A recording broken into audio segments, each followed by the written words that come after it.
I'm Travis Brown, founder and CEO of Mojo Marketing and Media. And this is my podcast, where I talk to the most successful Black and brown business executives who've broken through the barriers of today's business culture.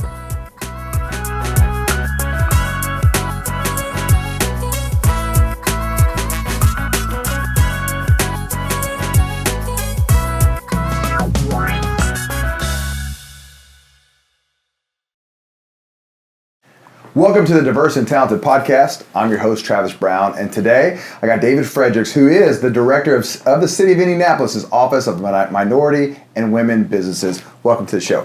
Thank you. How you doing, man? Good. I'm fascinated by the City of Indianapolis, taking a stance that says that we need to have an entire office that's really dedicated to serving our minority businesses and, of course, our women-owned businesses. Talk a little bit about the role that your office plays in business today. So our office, we are essentially the certification arm for the City of Indianapolis. So if you are a minority, women, veteran, or disabled-owned business enterprise owner, and you wish to either do work for the city or to participate in a procurement opportunity, we like for you to be certified by our office. Now, we tell people all the time, it's not a requirement that you're certified. However, it makes you more attractive to do business with city entities when you are certified, so that we can track and count that spend that we're doing with your company. But the importance of our office to city government is, I tell people all the time, supplier diversity plays a role in ensuring that we're doing business with those that we also serve. And so Indianapolis is a fast growing, diverse city. And so as our diversity increases, we want to make sure that we're doing business with individuals who look like the folks that we serve in the community. And so that means, giving everybody an opportunity, and also making sure that folks don't get taken advantage of, which is another key part of our role as we do compliance on all of the city projects and opportunities. Just to make sure that you as a business owner, when you are working for the city, that you get paid in a timely manner, that you're not asked to do something that's beyond your scope or ability, and that you as a business owner are not asked to do something that would make you uncomfortable or possibly get you in trouble with the law. And so I know there's the city version of this, and there's also the state version of this, and there's like the mid-states version. There's multiple. So can you kind of just, for people who are listening that may be small business owners trying to figure out, I'd like to do business, but there's some confusion sometimes, like there's a city, there's a state, and then there's this mid-state things. Can you explain what's the difference, or when do they need which ones? Yeah. So, and it's funny because I talk about this all the time with a lot of people, because we get asked, what certification makes sense for me and my business. And I tell people it really depends on who your end user, who your client target audience is. So if you're looking to do business with the City of Indianapolis in any way, shape, or form, whether it's working with Indy Parks, Metropolitan Development, Public Works, or any of those entities, you have to be certified by the City of Indianapolis. If you're looking to do business with the state, whether it's working through family services or any of the construction projects around the state, or if you want to be a supplier, you have to be certified by the state. If you're looking to do work from a federal standpoint, then you need to be certified by the Indiana Department of Transportation, because their certification is the federal certification. Then you get into the private certification. So Mid-States, which is the Mid-State Supplier Development Council, they are the local affiliate for the National Minority Supplier Development Council. Their certification is only for minority-owned businesses, so they don't certify on the basis of women or veteran or disabled. They only certify minority, and you have to pay for their certification, because their actual audience and members that pay are your corporate America, are your Fortune 500s, Eli Lilly's, Cummins. All those organizations essentially pay Mid-States to be a part of their procurement arm, to ensure that the businesses that they want to introduce into their pipeline are actual and factual. So you pay to be a member of that one. Same with WeBank, which is a women-owned business certification. Those are the ones you pay for. And so, like with Mid-States, I tell people, if you're looking to do business with, like I said, corporations then you want to look at possibly the mid-state certification. So there's a different audience almost for every certification. But at the end of the day, City of Indianapolis, State of Indiana, as well as the Indiana Department of Transportation, all three of those certifications are free. And so I tell people it doesn't hurt you to have all three. Only thing it's going to cost you is a little bit of your time to put the information together. And we purposely make sure that our applications almost kind of mirror each other to try and cut down on the amount of work that a business owner would have to do to apply for certification with each one. And I think some people might even be arguing like, man, is there not just one certification that I can get? I mean, I'm a small business owner. We happen to have, all those that we can that apply to us. So city, state, and mid-states. But I think some people are like, man, can't they just get together to come up with one universal thing that just saves us all these businesses time? And I assume there's a reason why that hasn't happened. Can you let us in on that? Well, I mean, I think at the end of the day, a lot of it goes back to each one of these different entities has their own sort of procurement practices and rules. And so depending on the structure of how the organization buys products, how they procure services, they each have their own sort of standard that they're looking for when it comes to finding diverse businesses. And so the state has their standards. They have a much larger footprint that they have to cover. The City of Indianapolis, we have our standards. And we, like I said, our main difference is we want to really truly engage with citizens who live and work in Indianapolis, because in our minds, it makes no sense for us to take those tax dollars and to pay them to businesses outside of Indiana and not see those come back into our community. So we really want to engage with those folks who live in Indianapolis or Marion County or the surrounding counties, or even those that are in the state, because we know that there's a lot of dollars that trickle from other parts of the state into Marion County. So it really depends on the procurement sort of strategy that each one of those entities have. And we try our best, all of us differently, to work with each other and to make the process as streamlined as we can. But I think at the end of the day, folks will understand that it's about being fair.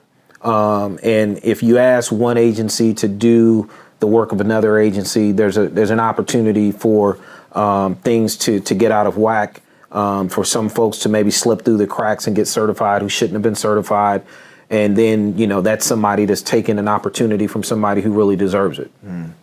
So thanks for all of that technical background on the certification and what you guys do there. But I want to go back to more of your story. So talk about growing up and what was it like to grow up in your world.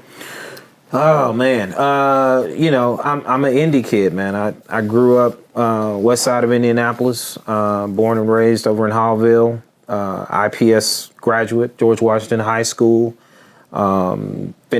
Finished school at IU, but I journeyed to a couple of different colleges after high school. But I've been here most of my life, and so now I live actually on the southeast side with my wife and my son, and just having grown up in Indianapolis, I've seen how much the city has changed. I can remember a time. I tell people all the time, I can remember growing up. I didn't visit or go to Greenwood Park Mall for the first time until I was probably 26, 27 years old.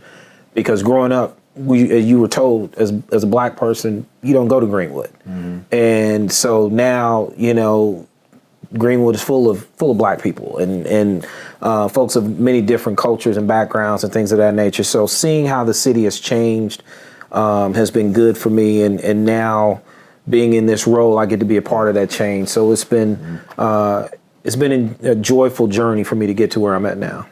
It's funny. I was actually downtown today and took my son to Long's for the first time. Oh, okay. And so I had to say, all right, how does this rank with all the donut places? Yeah. Since you're from Hallville, I knew you'd appreciate. Hey man, I grew up on Long's Donuts, man. that was like a before school stop every day. So talking about the city and kind of leading to what you're doing now, but talk about your journey to get to the city. And I'm going to ask you a couple follow-up questions about the passion part of that. But what was the journey from college to now getting to this position here in today? I mean, it was a long and sort of windy road for me. I mean, I essentially started out when I came out of college working in the non-for-profit sector, doing grant management. So my first job out of school was actually working for Indiana University, managing a grant program. Then I went to work for another non-for-profit, doing similar sort of work, doing community development. That kind of led me to my first stint working for the city under former Mayor Peterson.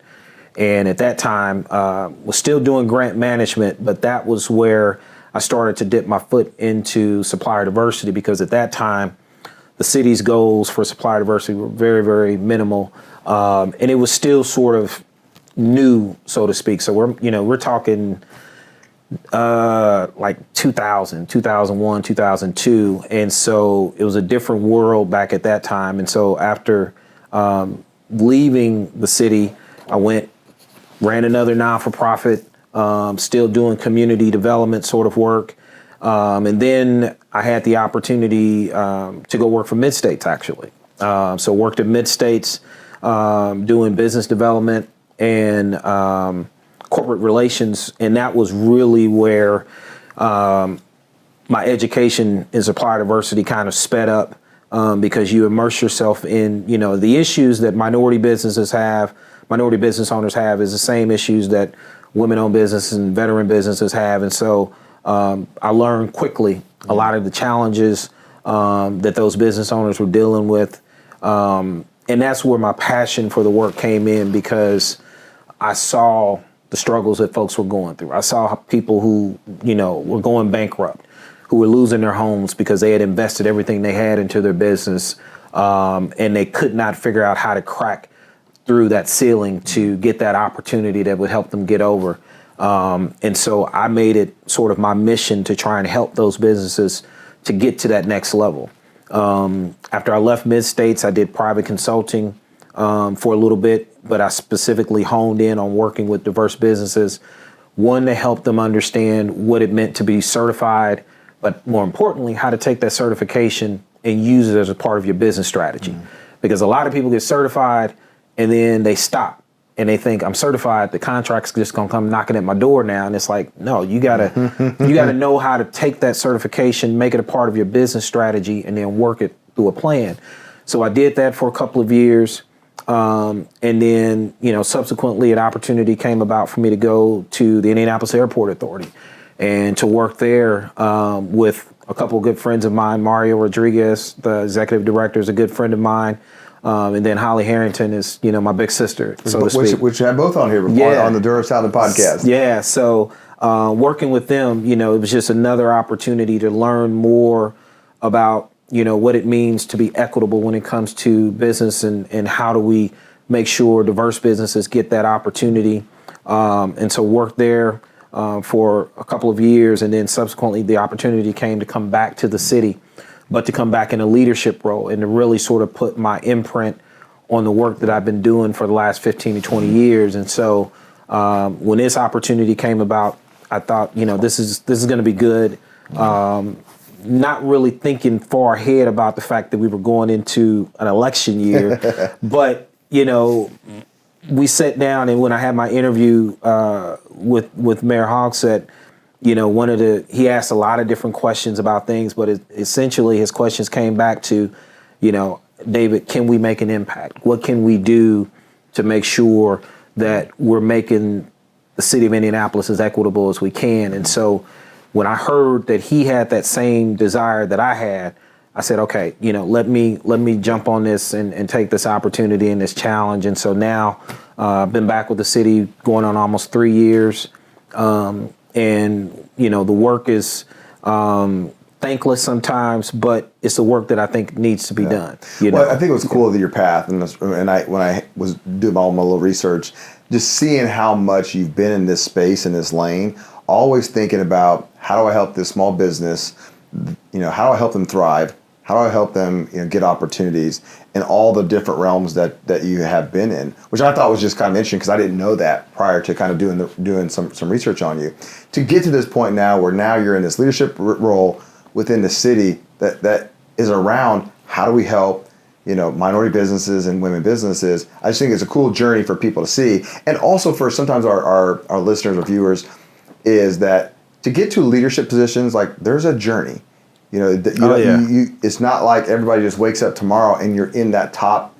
You're not the head dog or head woman in a position. It takes some time, put in over years to kind of get there, and to see you kind of still doing this thing means that you're passionate about it. Well, I mean, that plus the fact, I've had my hiccups. And so I think for me, the critical piece has been, learning from the challenges that I've had professionally, and then figuring out, how do I pivot from this? How do I take what has occurred and learn from it and bring that into the way I try to do business and conduct myself? And so I knew early on that helping folks develop relationships and to understand, 60% of business is really just having relationships and just making sure that folks understand the process and all those different things. That's where I've been, and that's where I want to stay. So, I want to eventually see as many diverse millionaires in this country as we have of non-diverse millionaires. I want people to get to a point to where they're successful, and then they can start helping other people be successful. And as obviously you've certified, lots of businesses and seen businesses do really well with the city and seen businesses not do so well. Mm-hmm. I'm interested to hear from your perspective, like what is the difference between the companies the minority and women-owned businesses that are doing well with the city and the ones that are struggling? I think part of it goes back to the relationship piece. For businesses that are doing well, they generally have developed personal relationships either within departments, agencies. They may have relationships with leadership. And so a lot of people, when they hear me say that, they think, are you saying, David, I need to go get a lobbyist or I need to get a consultant or whatever else? No, it really boils down to showing up at events, whether it's something that's put on by our office or by one of the different agencies who often do a lot of outreach events, coming to those, one, being prepared to talk about yourself and your business, but being outgoing and doing the follow-up work to develop that relationship. Whereas we see a lot of people who fail because they don't do the follow-up work. Like I said, they get certified and then they sit back in their office and they think, okay, the applications and the bidding opportunities are just going to show up at our door, and they never come to an event. Yeah. They never open themselves up. You can't win that way. Well, because one of my questions is going to be is like, I have this MBE certification at this point in time. Now what? Yeah. Right. Because I think, and we went through that too. It's kind of like, okay, we got it. And if somebody came to me and said, like, hey, how's this helping you to grow your business? I'd say, well, we don't lead with it. I think what we lead with is some other opportunities when you create the opportunity from conversations or relationship development, and then we have it. I think other people probably can lead with it also, and there's not a right or a wrong, but I do hear people say, yeah, it didn't do anything for me.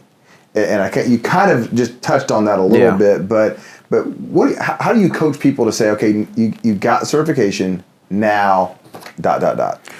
I mean, it's really, there's a lot of different factors, I think, and it depends on sort of your track of business. But I tell people, you have to look at, I've got my certification. One, who's my competition?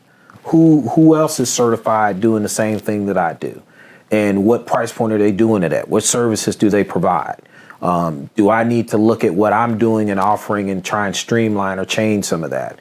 Go look at who your end users are. Look at the city and ask the question: has the city ever purchased my product, or have they ever put out an RFP for the services that I provide? You have to do a little bit of that research, just like you would in any other form of business. You need to do a little market research, but once you figure those pieces out, then I think it turns into, like you said, you develop that pitch of, this is who we are, this is what we do. Some people do lead with, we're certified minority-owned business and we do A, B, C, and D. But I found that people who lead with, we do A, B, C, and D and we do it well. And oh, by the way, we just happen to be a certified MBE. Yeah. Those are the ones who really, I think, are getting it because at the end of the day, they've got to see that you're bringing value add to their company. Sure. Whether you're an MBE or not, whether you're certified or not, bottom line is, are you bringing some value add to my company? And if you can show that up front, and then at the tail end, they say, oh, and we also can get credit for doing business with you, that's just added extra to it. But at the beginning, I agree. I think people have to be able to sell themselves and what they can bring to the table. You know, I think that's been part of our journey of just trying to to figure that out. I know there are a lot of other businesses that are really thriving, with the city. But I probably should have level set this and said, so explain what supplier diversity is, and how did that actually come about? Of saying we have supplier diversity, because that's a term that I've only known for a handful of years when I got into this business. So supplier diversity is essentially the procurement process of saying, if my company is in a diverse market, are we as a business, are we doing business with individuals who either live or who look like the individuals in our market? And so it becomes a business strategy from the standpoint of, you can't expect as a business owner for your business to be successful if you never do business with the individuals in your community. If you only do business with folks outside of your community, but you expect that community to then support your business, you're going about it the wrong way. Yeah. And so when supplier diversity as a term and as a practice was introduced, it really was based on that argument that, if you have company A and you're in, let's say, Detroit, and you're selling automobile parts, but you never buy any of the automobile parts from diverse businesses, but every store that you supply is selling automobile parts to all the black people who live in Detroit. Sooner or later, they're going to be like, okay, where'd you get these parts from? Is any of this money trickling back into my community? Yeah. And so that was really sort of the epithet of how we got to this point now, to where most businesses and corporations see that it's a good business practice. It makes sense to do business with those who look like the market you're trying to sell to. Are you concerned with maybe the national, I don't want to use the word political, but I think it's political polarizing messaging, uproar, however you want to label it, that we should not have supplier diversity, we should not have DEI, we shouldn't have basically your office to do what you're doing? Yeah, I mean, it's concerning. And I mean, for me personally, I think a lot of this has been weaponized, and it's being used or fed to people who really don't understand what supplier diversity, DE&I, what those mean. And the concern for us is that, it will make it harder for diverse business owners to get a fair opportunity because there are challenges from the federal level, from the state level. And so, locally, we have to do what we can do to maintain the practices that we have, but more importantly, to tell the story of the businesses that we are working with and how they are not only being successful, but they are contributing to their community, that they, are paying employees who live in their community, who are putting taxes back into their community. Yeah. We have to figure out a way to tell that story and to educate people, because I'm a firm believer that it's hard for you to argue against supporting and working with people who are supporting and working with you, and especially in your area. So. Well, hey, I got an idea for you. There's a marketing agency that is certified. Yes, they are. And a winner of one of your awards. Yep. That would love to work on, helping you tell that story. I think that's a piece that we have to look at. We need diverse marketing firms to help tell the story of diverse businesses to the greater good, and so. I think that part of it is critical. Yeah. So I think that's what we're about too. We've always said, like, through our excellence, what we hope at Mojo Up we are able to do is pave the way for other Black and brown marketing agencies to have a clearer path, to get more opportunity to do things that it has been really difficult, for us to do, navigating, these waters. So let me ask you it this way: is that if you had the platform to be able just to explain it to everybody, tell them why this is so important, why we really need this, like what would that message look like, from Dave, not even from, just take of all hats, job descriptions, titles, but from you, who's somebody who has been so passionately chasing the opportunity to help businesses. Like, what would that message be of why we need this, in 2024? Man, that's a tough one. I mean, I think to me, at the end of the day, it still boils back to you as a business owner. How can you expect me to support your business when you as your business is not supporting those who look like me? And at the end of the day, for everyone to get the opportunities that are out there, we have to be willing to support those that are supporting those who look like us, who live in the places where we live at. In the moment we stop doing that, I think it's going to lead to an economic downfall that will go beyond diverse businesses, but it will go to majority-owned businesses, because sooner or later you're going to see individuals will, at some point, I think, become consciously aware and say, okay, I'm not going to continue to put my dollars and resources into companies that are not putting dollars and resources into me. Let me give you one pushback that I hear a lot. But everybody does have the equal opportunity. Everybody has the same opportunity. We don't need your office because everybody can, apply for that business or try to get that. Not that I believe that that's accurate, but that is part of how some people believe that. No, everybody already has the same opportunity.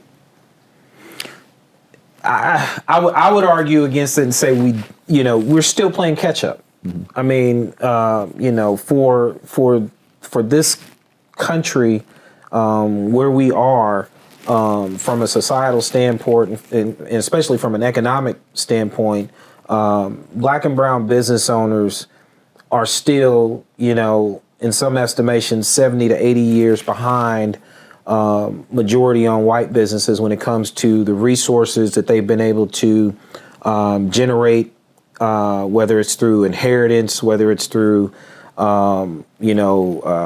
unfair lending practices, things of that nature. And so, there's still a need for programs such as ours, for there to be diversity goals, until we get to a point to where, we see things equal and balance themselves out. And we're still not there. Right. I mean, we as a city, we have diversity goals of 27%, diverse spend. That's just the goal. That's just the goal. And we're not there yet. Yep. We're getting better. We're getting closer, but we're not there yet. And even when we get there, like I said, that's just hitting that mark. Yep. We want to go beyond that and get it to a point to where, people don't even have to think about, do I need to engage diverse businesses, because we're already engaging with them. All right. I got one last thing for you today, which is the Mojo Hot Seat. Okay. It's just rapid fire, some of David's favorites. All right. Okay. Favorite place to vacation? Actually, Gatlinburg, Tennessee. Okay. Favorite food to eat or cook at home? Steak. Favorite restaurant? Fogo. A brand you love to support? Nike. Favorite professional sports team? Green Bay Packers. Ooh. College. Favorite college? IU. The TV show you grew up watching? Good Times. An athlete that you're just kind of like, wow. Oh. Man. So many. Jordan, I was a huge Kobe fan. Walter Payton is probably my idol. Okay. Mac or PC? PC. iPhone or Android? Android. The gaming station that you grew up playing? Atari. Mm-hmm. I'm old, man. I know. Half y'all like, what is Atari? Yeah, Atari. Actually, that's like the most consistent answer we get. I'm interviewing old people, all right? A movie that you watch, you're like, yeah, that's my movie. 5 heartbeats. Okay. Type of music you listen to. Jazz. A book that you would recommend. Autobiography of Malcolm X. A nonprofit or cause you'd like to support. Boys and Girls Club. Final question. Everybody has a start date, a dash on their tombstone, and then an end date. When people look at your dash, that life that you lived when you were here, what do you want them to say about David? He tried to make a difference. At the end of the day, that's it. He tried to make a difference. Well, thank you for making a difference. You've made a difference in our business and created some opportunities, for us and many people that that you've been fighting for. So we thank you for sure. Last thing is just to do. You get to do the official. It's a wrap right here. Okay. Look right at that middle camera and give it. All right. It's a wrap.